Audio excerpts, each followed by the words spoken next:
반갑습니다. 보건복지부 페이스북 라이브 방송 보건복지부 장관이 국민께 드리는 첫인사 박능호입니다의 사회를 맡게 된 개그우먼 송은입니다. 반갑습니다.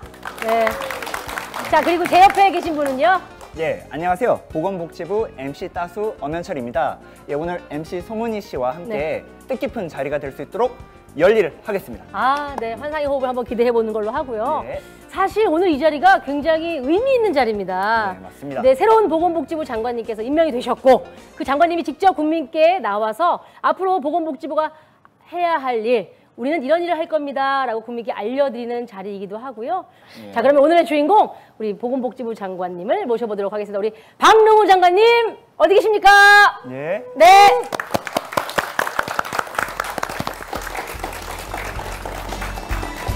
예, 안녕하세요. 예. 오늘 뭐 아주 의상이 멋지십니다. 네, 감사합니다. 네. 예. 자, 우리 페이스북 라이브를 통해서 시청하고 계신 우리 국민 여러분께 인사 좀 부탁드립니다. 예. 여러분 안녕하십니까. 보건복지부 장관 박능호입니다. 제가 이제 취임한 한 2달 정도 되었습니다. 국민 여러분과 함께 우리나라 국민 전체의 생명과 안전을 책임지는 그런 부서의 장으로서 취임을 하였습니다. 앞으로도 더욱 열심히 일을 해서 우리나라 전 국민이 골고루 편안하게 생활할 수 있도록 최선을 다하겠습니다. 잘 보살펴 주시고 지지해 주시기 바랍니다. 감사합니다. 네. 온라인을 통해 좀 참여하고 싶다 하시는 분들은 적극적으로 댓글로 또 참여하실 수 있습니다. 따스아리 채널을 이용하시면 될 것 같아요. 중간중간에 돌발 퀴즈, 경품 아주 어마어마하게 많이 준비해놨거든요. 네. 예. 온라인을 통해서도 이렇게 댓글 참여 가능하니까요. 여러분 많이 마구마구 댓글 남겨주세요. 네, 오늘 의상이 굉장히 댓글을 안 달수 없게끔 굉장히 예. 귀엽게 입고 오셔가지고요. 네. 그런가요? 네. 예. 이제 취임하신 지 얼마 정도 되신 거죠? 2달 정도 되었습니다. 2달, 그럼 한 60일 정도 되신 건데 어떻습니까? 취임 전과 후가 좀 크게 달라진 점이 있을까요? 많이 달라졌죠. 많이 달라졌는데 가장 제가 크게 의식하는 달라진 점은 네. 취임 전에는 어엿한 성인이었는데 네. 지금 갑작스럽게 보호를 받는 아동으로 바뀐 그런 느낌입니다.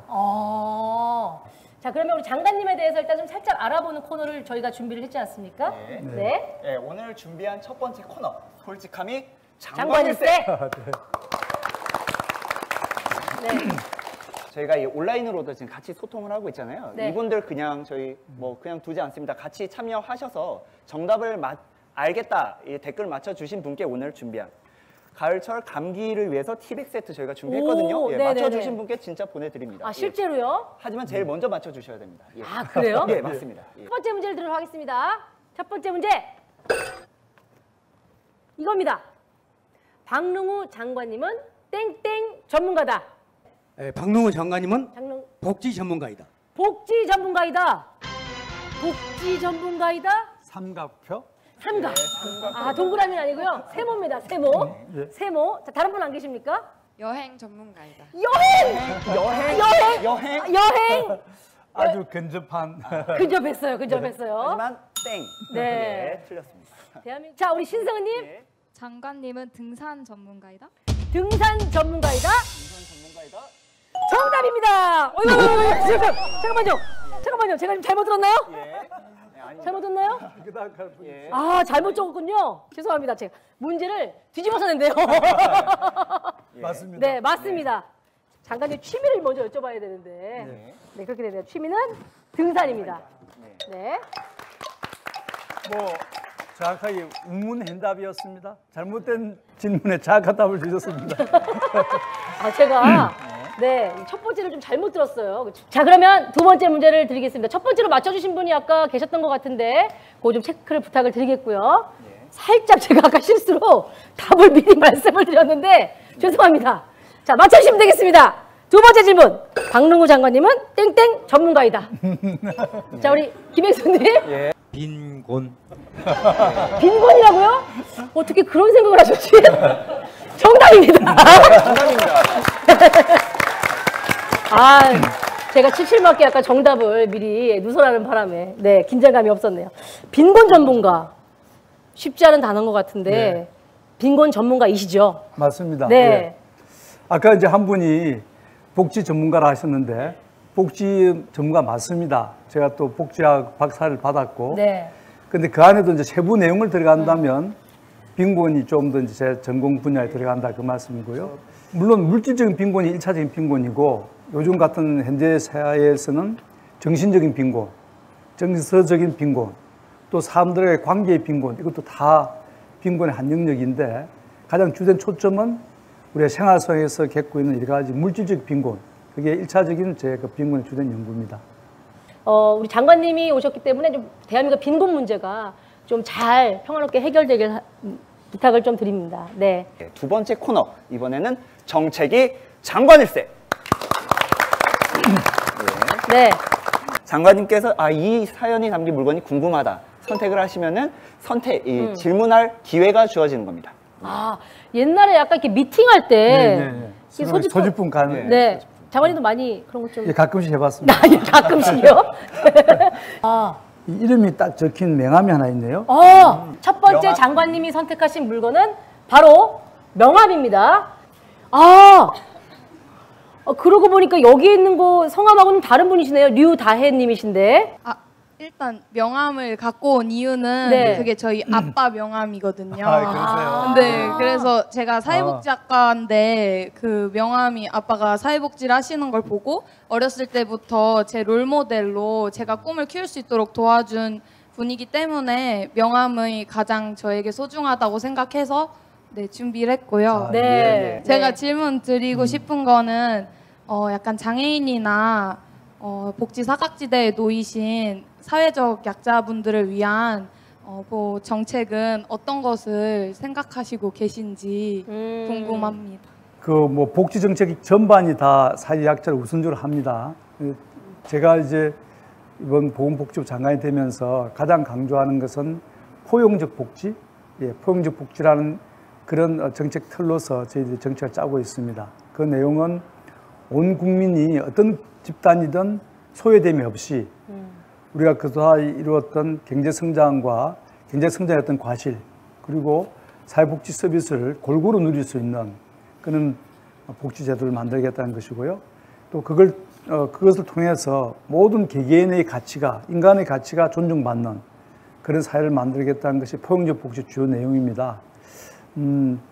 이제 그게 저희 기본적인 철학이고, 그것을 해가는 과정에서 개개인들은 또 자신들의 그 개인의 역량을 최대로 발휘해서 국가와 사회 발전에 이바지할 수 있는 그런 여건을 만들겠다는 것이 저희 그 복지 정책의 어떤 큰 틀이 되고 있습니다. 제가 이제 인상적인 뉴스를 하나 봤어요. 지난번에 장관님께서 그 광화문 지하도에서 오랜 기간 농성해 오신 장애인 단체를 방문하셨고, 그 방문으로 그 오랜 기간 농성이 풀어졌다는 얘기를 들었거든요. 맞습니까? 맞습니다. 어떻게 된 거예요? 그때 18대 대선 때 그분들이 내세웠던 장애인들의 그 등급제를 폐지하고, 그리고 기초생활보장제도에서 부양의무자 조건을 폐지해달라는 것을 요구를 하셨고, 네. 그게 그 당시에 국민들이 만든 공약 1호였습니다.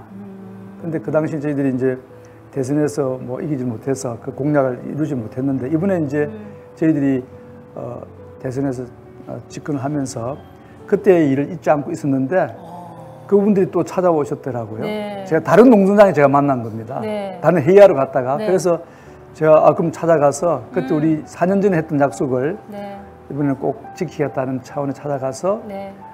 장애 등급제를 폐지하고 또 부양의무자 조건을 단계적으로 폐지하겠다는 걸 약속을 드렸고, 그 해가는 과정에서 같이 상의하자고 상의를 했더니 그분들도 이제 그 5년간 쌓여왔던 장기 농성을 풀고 네. 같이 이제 협의하기로 그렇게 되었습니다. 말씀을 듣는데 제가 뭔가 이렇게 저만 그런가요? 약간 좀 뭉클한 마음이 드네요, 진짜. 그 오래전부터 마음속에 두셨던 것을 이제 장관님이 되셔서 몸소 실천하신 사례가 되니까 너무 참 뿌듯하고 마음이 좋습니다. 네. 그때 사진 혹시 지금 모르시는 분들을 위해서 혹시 보여주실 수 있나요?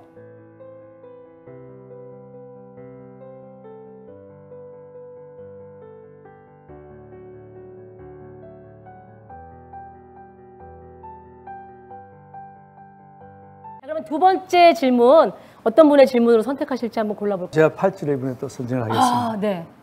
자, 요 팔찌 팔찌의 주인공은 어떤 분이십니까? 아, 예. 팔찌는 저희 돌아가신 할머니가 저한테 이제 사주신 팔찌인데요. 예. 저희 할머니도 이제 돌아가시기 전에 치매로 많이 이제 고생을 하셔가지고 제가 이제 엄마 아빠나 보면서 이제 그런 거 되게 공감을 많이 했었는데 이번에 치매 국가 책임제가 생긴다는 말을 듣고 되게 뭔가 신기했어요. 뭔가 이런 정책이 정말 생길 수 있구나. 그래서 정말 그 치매 국가 책임제가 생기면 어떤 점이 좋아지는지 그리고 예방도 그 정책 중에 하나가 있던데 그런 건 어떻게 하실 예정이신지 네. 궁금합니다. 치매국가 책임제에 대한 대국민 그 선포 내지는 정책 발표 있었습니다. 그 정책의 주된 정신은 치매 환자와 그 치매 환자의 가족들이 겪고 있는 어떤 고통 그리고 여러 가지 어려움들을 국가가 같이 나누고 그 고통을 덜어드리겠다는 그게 취지인데요. 조금 더 구체적으로 말씀을 드리면 이제 전국의 252개 지자체별로 치매 안심센터라는 것이 보건소를 중심으로 다 만들어집니다.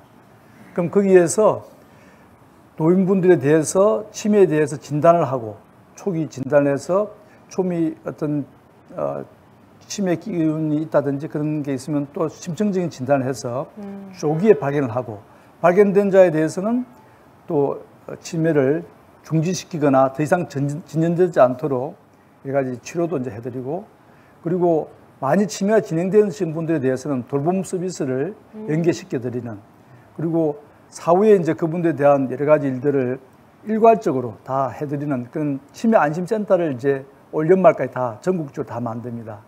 그리고 병원에 가셨을 때도 치매를 이제 정확하게 진단을 받으려면 MRI 촬영이라든지 인지심경 이 테스트 같은 걸 받는데 비용이 한 100만 원 정도 들어갑니다.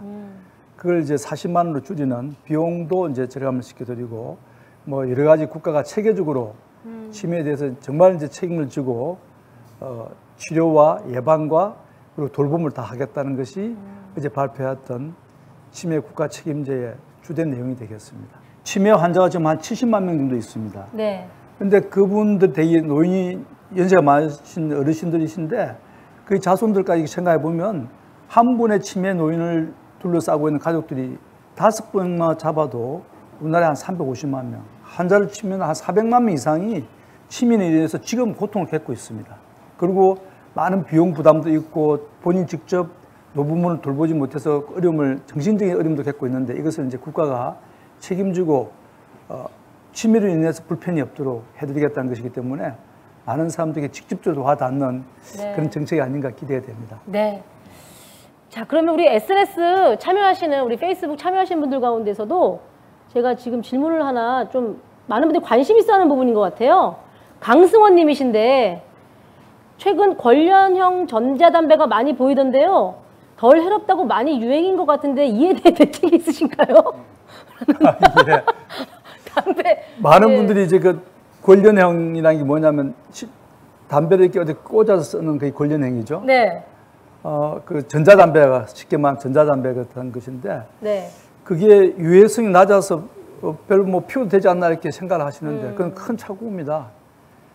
담배 안에 들어있는 유해성 성분은 그게 조금 낮다고 해서 뭐 몸에 덜 해롭거나 그러지 않습니다.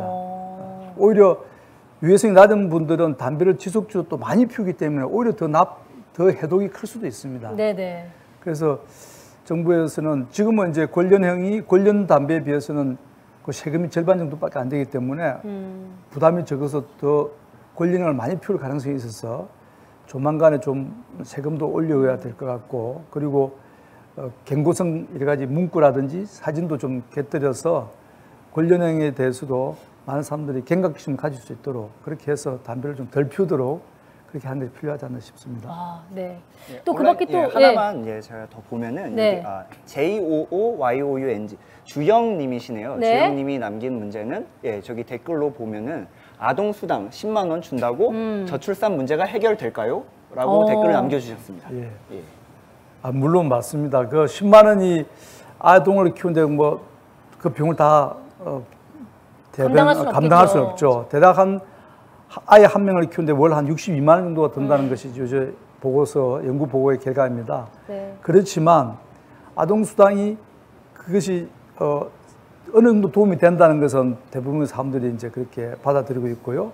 또 외국의 경우에도 이 아동수당이 처음 실시돼서 그 급여수를 좀 높여가면 실질적으로 저출산을 해결하는 데 많은 도움이 된다고 보고 있고, 우리나라의 경우에도 이제 아동수당을 비롯해서 여러 가지 제도들이 복합적으로 보육에 대한 지원도 나가고 있고, 또 아동들에 대해서 건강보험이 또 강화될 수도 있고, 이런 것들 다 같이 가기 때문에 그 저출산을 해결하는 여러 정책과 결합돼서 네. 아동수당도 상당히 저출산 문제를 해결하는 데 기여할 수 있을 것이다, 이렇게 기대가 네. 되고 있습니다.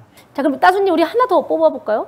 아, 댓글 중에 온 질문이요. 네네. 예, 지금 뭐 신미경 님도 기사에 나오는 뭐 난임 정책은 10월부터 시행되나요? 예, 이런 질문도 있는데, 예, 이거 잠깐 말씀해 예, 주셨어요. 난임도 10월부터 이제 건강보험이 적용됩니다. 네.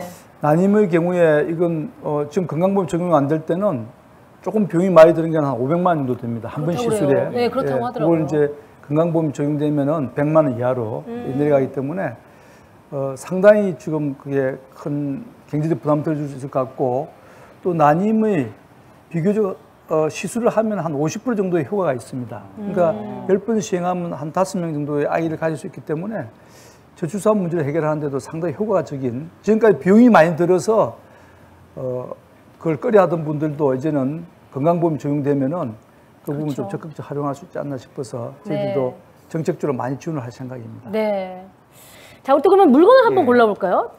포크레인 한번 볼까요? 아, 포크레인, 예, 포크레인. 가지고, 예, 포크레인을 선택하셨는데 어떤 분이십니까? 아, 백인의 아빠가 예. 네. 김재철님. 예. 노키즈존이나 맘충이라는 단어들이 많이 좀 이제 나오고 있습니다. 그래서 노키즈존을 조금 줄이거나 아니면은 맘충이라는 단어를 사용하지 않도록 좀 사회적 인식을 줄일 수 있는 뭐 제도적으로 개선을 할 수 있다거나 아니면은 이제 뭐 캠페인 같은 거를 할 수 있는 뭐 계획이 있으신지 여쭙고 싶습니다.